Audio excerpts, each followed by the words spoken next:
ఈరోజు రాష్ట్ర పిలుపులో భాగంగా సిఐటి అనుబంధం ఆశా వర్కర్ యూనియన్ వాళ్ళ సమస్యలపైన ఇక్కడ కాలేజ్ గ్రౌండ్ నుంచి కలెక్టర్ వరకు పాదయాత్ర నిర్వహిస్తున్నాము. ఈ అసెంబ్లీ సమావేశాల్లో ఆశాల సమస్యలు పరిష్కరించాలని, ఫిక్స్డ్ వేతనం 18,000 ఇవ్వాలి, పిఎఫ్పిఎస్ఐ ఉద్యోగ భద్రత కల్పించాలనేసి రాష్ట్ర వ్యాప్తంగా ఈ కార్యక్రమం నిర్వహిస్తున్నాము. రేపు కూడా ఎంపీలను కలిసి వినతి పత్రాలు ఇచ్చే ప్రోగ్రాము చేస్తున్నాము. నా పేరు సులోచన, నేను సిఐటియు ఆశా యూనియన్ గౌరవ అధ్యక్షురాలు.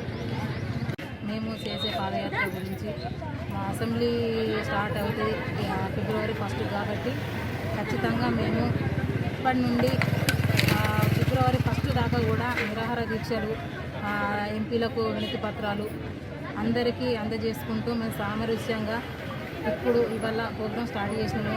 ఇది కలెక్టర్ ఆఫీస్ దాకా పాదయాత్ర అని అనుకున్నాము. ఇది ఇవాళ సక్సెస్ చేసి నెక్స్ట్ ఎంపీలకు వినతి పత్రాలు ఇచ్చి ఫిబ్రవరి 1 నుంచి వెళ్ళి నిరాహార దీక్షలు చేపడతామని మేము ప్రభుత్వానికి హెచ్చరిస్తున్నాము. ఇంతలోపే దిగచ్చి మాకు ప్రభుత్వం ఫస్ట్ ఇచ్చిన హామీలను మాకు వెంటనే అమలు చేయాలని కోరుకుంటూ మేము ఈ పాదయాత్రను